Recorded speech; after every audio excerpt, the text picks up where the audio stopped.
Hello everyone, this is Mason Sparkle, and welcome to this 4-lap online race around Spa-Francorchamps. Now this was recorded on day 1 of the update when the track first came into the game. I'm up against 8 other people, and I got myself on a pretty convincing pole of 2 minutes and 19, which nobody else got into 2 minute 20. Anyway, 5 red lights, and it's lights out and away we go. I get an absolutely perfect start ahead of Soso. But the other ones at the back decide to make it 4 wide. Into all sorts, I take a pretty good angle, and I head straight into the lead, with Soso's Champion in second, and Patsatenza in third place. Now we're going to keep on board with him all the way through Eau Rouge Radion, the Keppel Straight and Lake Com. Minimars slots in behind him because it's Eau Rouge, and you don't really want to go too wide through here. However, he unintentionally cuts Radion, along with Hightower who just cut it by himself. However, this gives them both slap bang one of the half-second penalties, which could they redeem themselves on Keppel Straight. Hightower goes to the inside, he gets rid of his penalty by braking early, but Minimars brakes very late into Lake Com. Pretty much fucked his line up, and he bins it. I mean, GG. You wanted the podium, and now you've stopped yourself entirely.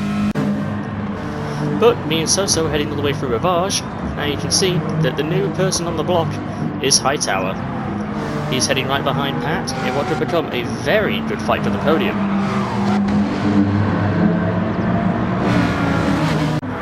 But sadly for Minimars, he was never able to recover from binning it at Lake Com. He got stuck with the main source of the pack. However, he did go side by side with Maxwell Menace and his Hurricane here at Blanchimont. And at Blanchimont itself, he swerves right into the line, and an absolutely beautiful overtake.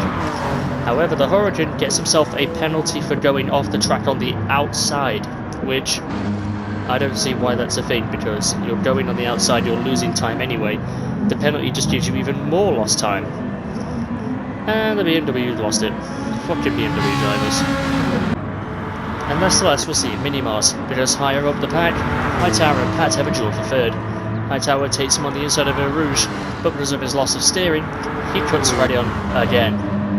Pat has a small 0.3 second penalty, but Hightower lands himself with another 1 second penalty. Now he has the threat of Pat slipstreaming up the Keppel Straight, so he has to think, does he brake early, get rid of his penalty a bit, or does he brake late, and make sure he can run away with it before he takes his penalties?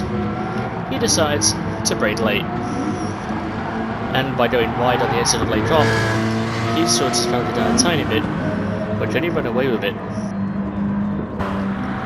Here we are on lap 3 of 4. Pat is in 4th, Hightower is in 3rd. Soso is still in 2nd, but the gap has really come down. And with this amazing braking on the entrance to Lake Com, Hightower cuts his penalty down from half a second to a single 10th. Pat is also at a single 10th, but by going wide at the exit of Lake Com, Hightower gets rid of his penalty almost entirely, and Pat also gets rid of his penalty for this braking down here to Ravage. Now Soso knows he's under big pressure, and he knows he's coming under pressure from the other two. The cracks are beginning to show, as he messes up on the braking into bus stop by clipping the grass on the inside, and he's all over the ragged edge on the exit of bus stop. And these two are having such a scrap for third. This two-way fight for third might just become a three-way fight for second.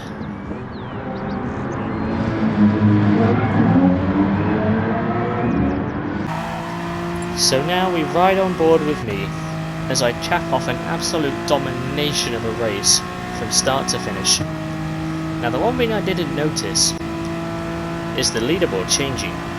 Second place went to Hightower, and it's because I was too busy concentrating on trying to beat that 2 minutes and 19.2, which was pretty much the flawless lap time. But anyway, braking through bus stop, and upshifting early so I don't get wheel spin out of it, and the checkered flag belongs to me. Absolute domination. So how did Soso lose second place?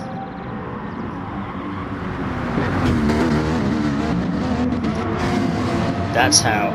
Soso lost it and understeered all the way through Fagnes 2, ended up in the gravel, allowing Hightower to take him on the outside of Stavelot 1. What a drive from him though, up from 7th to 2nd. I reckon if he'd have started second place on the grid next to me, he would have been my only rival, because what a performance from him. The only thing that would have stopped him from really getting up to me was his penalties at Radion. But aside from that, absolute drive. And Soso still wants in second place. As you can see, he's trying to take a different line up the bus stop, but it's just not enough. Hightower in second place. Soso comes home in third despite pretty much drifting around that final corner. And a nice little performance from Pat for fourth place. And I hope you all enjoyed this video of me being overpowered as fuck around Spa. If you want to, you can like, subscribe, and if you want to, you can click the notification bell. And I will see you all later.